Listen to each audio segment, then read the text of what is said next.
Hi there, so we've currently got class 31, number 31327 in the works department at the moment. And we're in the process of replacing the old Parkside control equipment with a brand new Mtronics equipment. And that will include a sound card, etc. So we should be able to hear the engine running effectively when we're finished.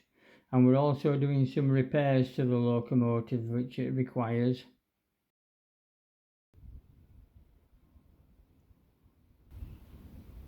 Hi there, welcome back to the channel and welcome back to the class 31 refurb and upgrade.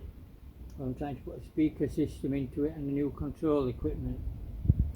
Now if you recall back to the last episode, number 4, I posted there that if anybody wanted the old control equipment they were welcome to it, and that was true, but unfortunately that equipment got mixed up with some other things, and I'm making an apology for the gentleman that did contact me. Somebody did contact me with regard to that equipment, so I do apologise, but that equipment was lost along the way with some other equipment that was thrown out. Unfortunately that went with it by a huge mistake, so I do apologise for that, and that's one embarrassment out of the way. And the second embarrassment was, if you remember, measure twice, cut once. On that occasion I was adapting this cardboard box to fit, and I was then going to adapt the measurements for the proper wooden box as per that. And if you recall, in number 4, episode number 4, I did have this thing on display several times and kept putting things on top of it, but it still never dawned with me that I hadn't made that amendment to my measurements on my box that I was making. So I continued blindly on, made the box, and then realised I hadn't taken that piece off. So without further ado, I had to cut some off the box I'd made then, which was just the same as before. I just scribed around with the square, etc., then put the steel on and went on with this up to the piece of steel that we had previously, and then with that multi-tool I just cut the box off and then sanded it up again with the new sander that I've just bought. So I'll show you the sander in a moment. So this is the sander that I bought then. It's a Black & Decker sander, and I bought this from the range in Huddersfield again, and it was only £30, so I thought that was good value. And what I will say is the cloth that you get, the sanding cloth, it fits under some steel plates here, and what I found with it was that the paper that they supplied with the article was so short that it only just managed to get under the grips, so a little bit longer tape or paper would have been better. And what I also found was, because it was paper, it was so brittle that it kind of snapped across here. These bars bit into it and it cracked and broke away. So what I had this kind of cloth type sandpaper or emery cloth, and I simply cut this to the same width as the original paper, but with a little more length to it, so it fitted under these clamps all the better. And because it's a more cloth arrangement than paper, it's not as brittle and it's lasted a lot longer now. So if I was using one of these, I would try to get some of the cloth type emery paper or sandpaper rather than the paper version of said item. Having said that, I found this to be a very good tool. Now there is this dust collection bag on the back here, and the original paper came with holes in it, and the holes correspond with some holes in this rubber mat here, such that the dust can be vacuumed up, if you like, and put into this bag here.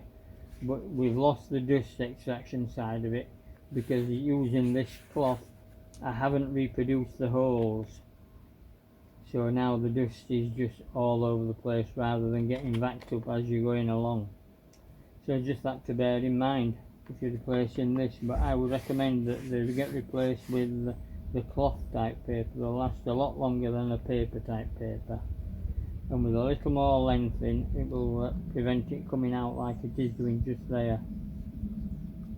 You need a bit more length than the original paper such that you can get a proper grip on it, otherwise it will just creep out like it is doing, starting to creep out there.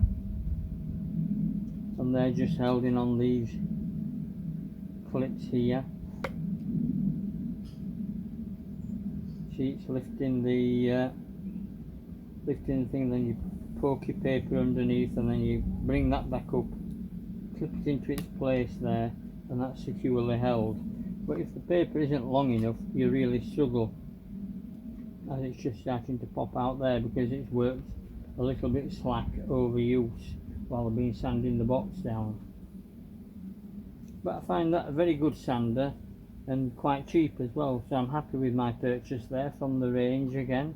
Black & Decker, it's a well-known make.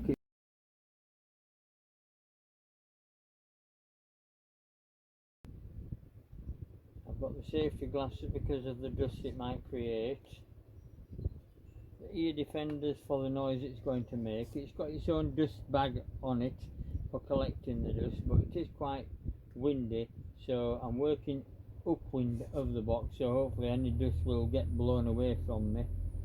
And the fact of the matter is I haven't got my dust mask with me today, so unfortunately I'll have to risk that.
So in addition to trying to fit these trunkings in, then what I intend to do is, if you refer back to an earlier video, I spoke about these roughly cut holes needing to be better because they're too sharp, etc., for the cables. So what I intend to do is drill those round and put these bushes in, and that's just it's a screwed adapter as they call it, electrical work. It's a 20mm screwed adapter for conduit. The conduit just pokes into there like that, and a piece of steel or whatever is sandwiched between the two, and when that tightens up onto it like that, then it's a good secure job. So what I intend to do is cut these down in length. I'm not doing it in the lathe or anything, it doesn't need anything fancy, it just needs cutting off as square as you can, and I did mine in the bench vise, and there we are. That's the one that I cut off in the bench vise and modified it. just to get rid of this height really, and then it's going to go between the trunkings like that, such that the wiring can come out of the trunking and down through the bush and down to the bogie and the motors underneath, rather than through these roughly sawn holes. But because I've no position now for my pilot drill on these holes, what I'm going to do, I've positioned a piece of steel underneath this, and the whole thing is supported on pieces of steel exactly the same dimensions as that. And what I can do now, I can poke the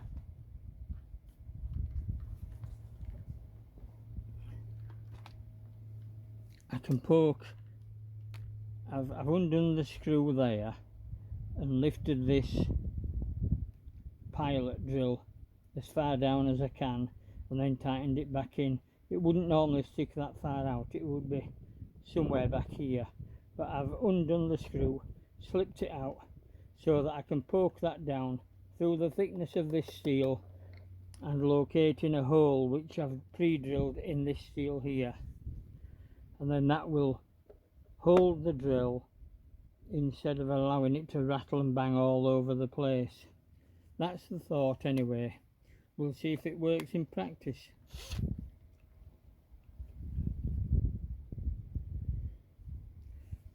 So I will need to arrange this silver hole here exactly where I want it widthways, because I'm going to try and put that between two trunkings like that.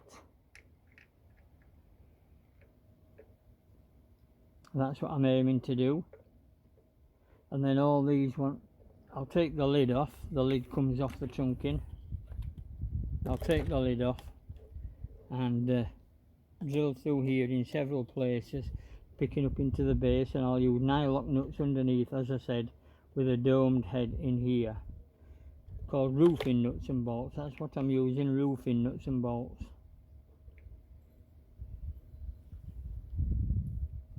So I'll just set that up where I want it, and then I'll drill the hole.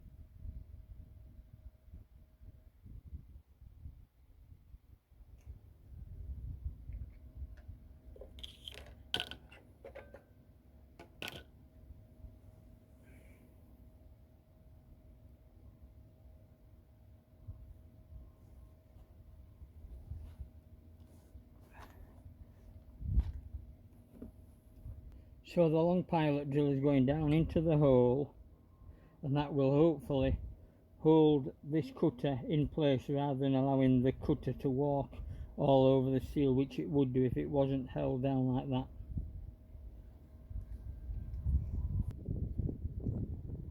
Let's see how we go.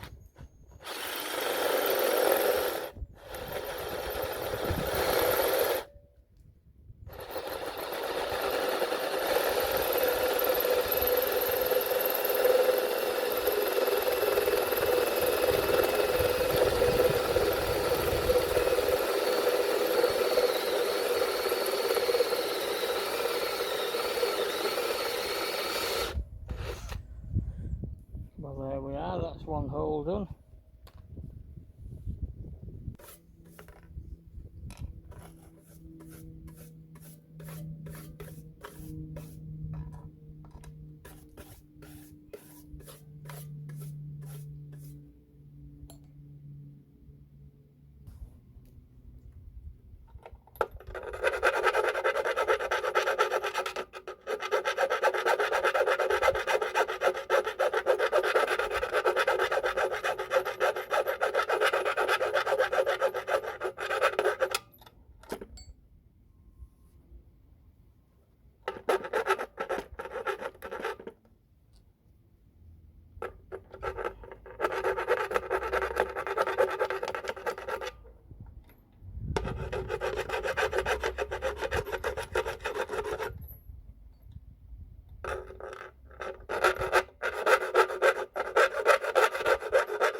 There we are. Let's see how that fits then.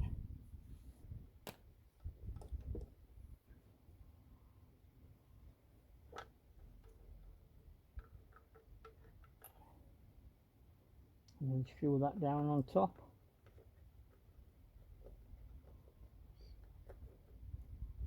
There we are, nice plastic hole now. And if we look at the bush is kind of bell-mouthed here, so that will aid the cables rubbing alongside that as these bogies turn to go around corners, etc.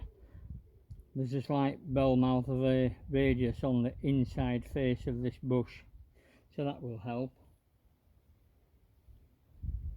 Just need to tighten that into place with spanners then, etc.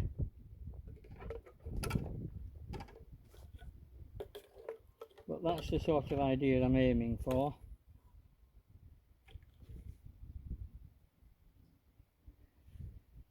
So I'll do these other four the same, and then we can come back and we'll see where we're at then.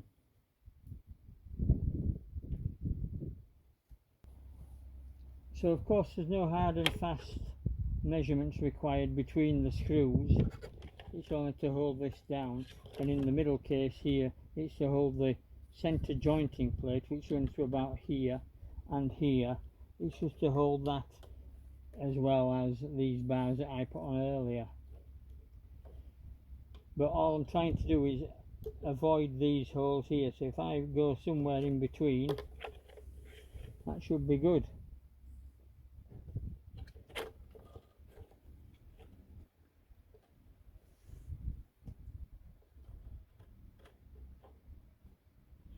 I'm going to leave this end over length at the moment because I'm just not sure what's happening here yet. I'm making it up as I go along, as you can tell. So here I'm just going between the original fixing plates, fixing screws, and ensuring that I am on the plate itself.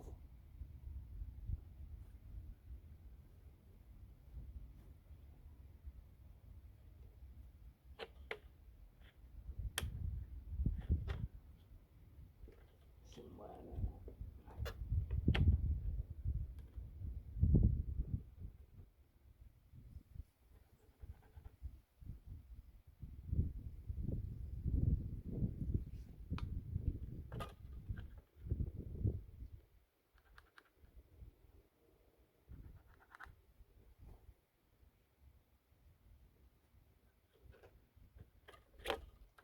So those marks should ensure that I pick up on the plate below. I'll show you the plate below. Here we are, this is the plate below. These are the original bolts which were holding it in place with these metal strips, and one of which I've taken off there, and I've removed the screws, as you can see.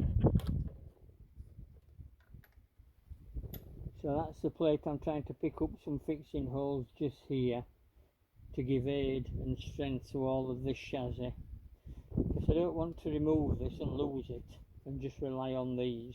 Being as it's there, I might as well use it, so that's what I'm planning on doing.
I'll just drill that many in it for now, just to hold it down, and then I'll do the same with the other three, which will make 4 in total.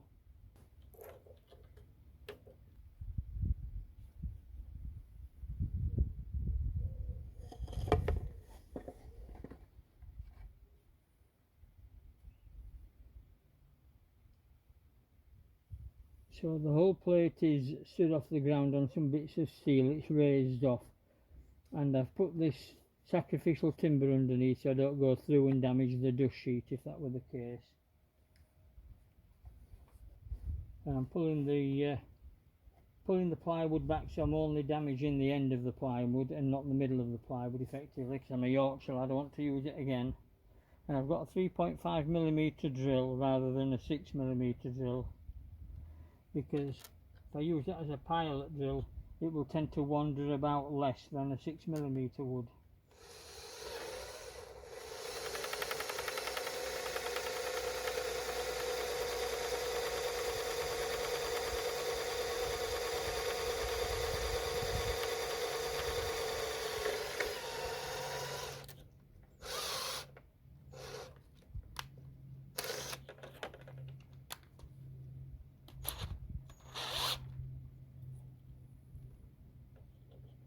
I don't think I did this chuck any good when I was doing the raglan lathe. It rather damaged it somewhat, I think, the chuck.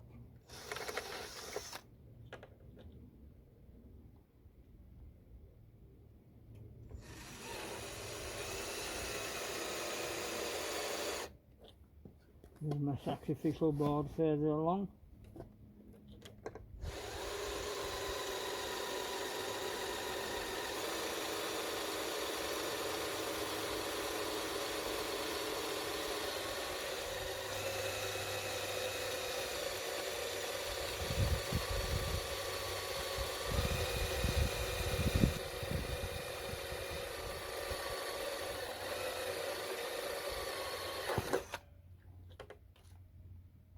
So I'll change this now for the 6mm. And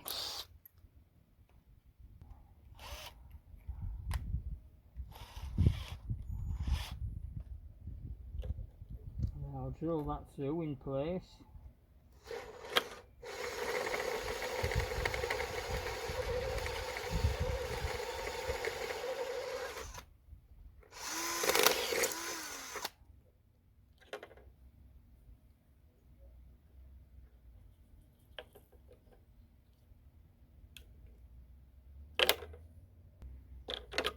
Clear the swath from under there.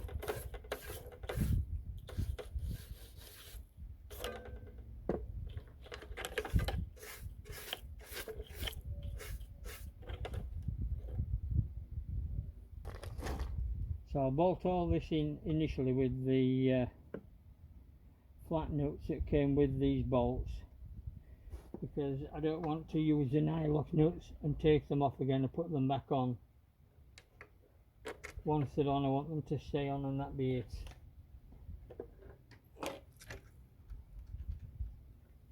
So that's going through there like that. Not sure if you can see that, like that there.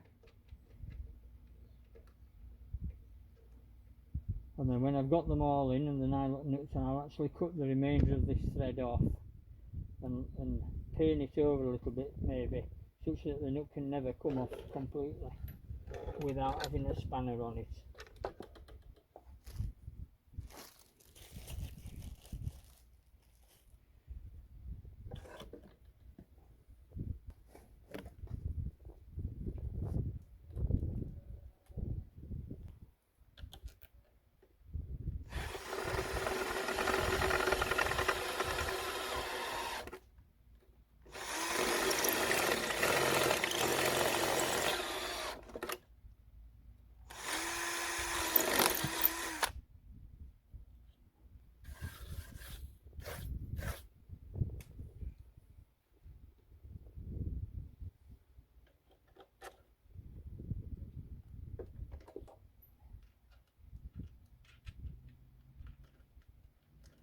Of course, now we can see the reason for the thread being too long there, because here I'm going through double thickness of plate, so there isn't as much to take off now. If you can see that there isn't as much to take off.